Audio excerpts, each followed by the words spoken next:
So welcome viewer, চলে আসলাম আজকে অনেক ভিতরে গ্রামে একটি ফ্রিজের কাজে। তো ওইখানে গিয়ে ফ্রিজটাকে চেক আপ করবো যে কী প্রবলেম রয়েছে এবং আপনাদের সাথে শেয়ার করব। তো যে কোনো কাজের ভিতরে আগে প্রবলেম ধরা মেন উদ্দেশ্য। যদি প্রবলেম ধরতে পারেন যে কোনো মানুষই কিন্তু ফ্রিজ রিপেয়ার করতে পারবে। আগে আমরা প্রবলেমটা ধরবো। তো ভিডিওর সাথে থাকবেন, আমরা বাসায় যেয়ে কাজটি দেখাই আপনাদেরকে। সো ভিউয়ার্স, আজকে কিন্তু আমরা এই ফ্রিজটির কমপ্লেন দেখবো যে এই ফ্রিজে কী প্রবলেম হয়েছে এবং আপনাদের সাথে শেয়ার করব। ভিডিওটি দেখলে আপনারা কিন্তু শিখে যেতে পারবেন অল্প সময়তেই ফ্রিজের কাজ। তো আমরা ফ্রিজটিকে অফ করা দেখেছিলাম, এরপর আমরা চালু করে দেখব যে এটিতে কি প্রবলেম রয়েছে। তো আমরা ফ্রিজের লাইনে প্লাগটি ঢুকিয়ে দিলাম, হাতে একটি টেস্টার নিয়ে নিলাম। ফ্রিজটিকে যখনই চেক আপ করবেন হাতে একটি টেস্টার নিয়ে নেবেন, দেখবেন ফ্রিজে কোনো বডি হয় কিনা। তো এখানে কোনো বডি হচ্ছে না এবং আমাদের কম্প্রেসার কিন্তু চলতেছে না। আমরা বডিতে হাত দিয়ে দেখলাম, বডিতে কোনো ভাইব্রেশন নেই এবং কোনো শব্দ নেই। তো আমরা কী করবো, এম্পিয়ার মিটারটি নিয়ে নিব, দেখবো যে কম্প্রেসারটি চলে কিনা। অনেক সময় তো কম্প্রেসার যদি আপনার শব্দ কম থাকে বা অনেক কম্প্রেসার আছে ভাইব্রেশন করে না, এতে কিন্তু আমরা বোঝা পারি না। তো আমরা এম্পিয়ার মিটারটি লাগালে কিন্তু বুঝতে পারবো যে আমাদের কম্প্রেসারটি চালু হয়েছে কিনা। যদি চালু না হয় তাহলে আমরা ফ্রিজটিকে ঘুরে দেখবো যে কী প্রবলেম। তো আমরা এম্পিয়ার মিটারটি লাগাই নিলাম, দেখেন এখানে 0 এম্পিয়ার দেখাচ্ছে, তার মানে আমাদের কম্প্রেসারটি রান হয় নাই, আমাদের কম্প্রেসারটি চলে না। তো আমরা ফ্রিজটিকে ঘুরিয়ে নিব। আমরা প্রথমে ফ্রিজের লাইটটি অফ করে নিলাম, ফ্রিজটি ঘোরানোর পর দেখব যে কী প্রবলেম। তো ফ্রিজটি ঘুরিয়ে নিলাম, এরপর দেখতে পাচ্ছি এখানে রিল ওভারলোড দেখাচ্ছে। এর আগে কাজ করা হয়েছে অনেকবার ফ্রিজটির মধ্যে। তো আমরা রিল ওভারলোডটি খুলে আগে চেক আপ করবো। তো আমরা রিলে ওভারলোড এগুলো খুলে নিলাম। তো এগুলো খুলে নেওয়ার পর আমরা এম্পিয়ার মিটারের সাহায্যে চেক আপ করবো যে আমাদের লাইন শো করে কিনা।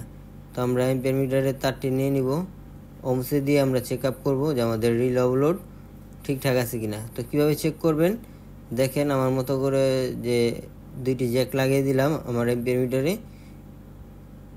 এরপর আমরা ওমসে দিয়ে নিব, আমাদের মিটারটি এখন বন্ধ আছে, আমরা ওমসে দিয়ে নিব।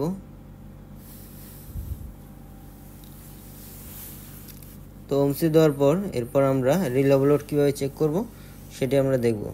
তো দেখেন এখানে ওভারলোডটি নিচের যে পিনটি আছে আর উপরের যে পিনটি আছে, উপরে একটি পিন, এই যে পিনে আমরা লাগাচ্ছি লালটি এখানে লাগাইলাম, পরেরটা আমি এক হাত দিয়ে ভিডিও করতেছি এর জন্য একটু সমস্যা। তো এটি কিন্তু ঠিক আছে, ওভারলোড দেখতে পাচ্ছেন 10 দেখাচ্ছে। এরপর রিলে কিন্তু লাইন দেখাচ্ছে না বা হাফ ডাউন করছে, তার মানে আমাদের রিলেটি প্রবলেম আছে। আমরা রিলেটি চেঞ্জ করে দিব। তো আমরা নতুন একটি রিলে লাগাই নিছি এবং ওভারলোড সেটাই রাখছি। আর এটা হলো কমন, নিচের দিকে আমাদের যে কমন লাইনটি আছে কম্প্রেসার সেটি নিচের দিকে। আর আমাদের যে রিলের যে কানেকশনটি হবে সেটি দেখতে পারেন, দেখেন এখানে ডান পাশে কিন্তু আমরা রানিং লাইনটি রেখেছি। এরপর অ্যাম্পিয়ার মিটার লাগিয়ে কম্প্রেসারটিকে চালু করে দেখবো যে আমাদের কম্প্রেসারটি চালু হয় কিনা।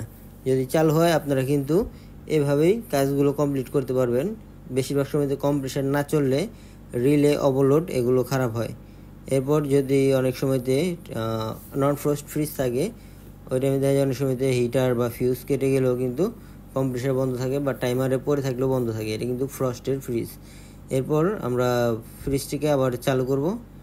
আর আপনার এটি হলো ফ্রস্ট ফ্রিজের মধ্যে দেখবেন একটা জিনিস, অনেক সময়তে দেখবেন যে থার্মোস্ট্যাট থেকে লাইন বন্ধ থাকবে, থার্মোস্ট্যাট খারাপ থাকলেও কম্প্রেসার চলে না।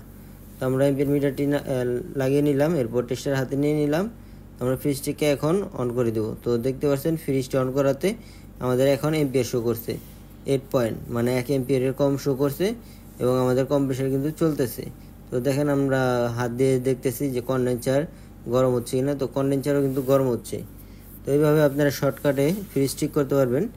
এবং ভিডিওটি যদি ভালো লাগে লাইক করবেন, চ্যানেলটি সাবস্ক্রাইব করে আমাদের সাথে থাকবেন। ধন্যবাদ সবাইকে, আজকের জন্য বাই বাই।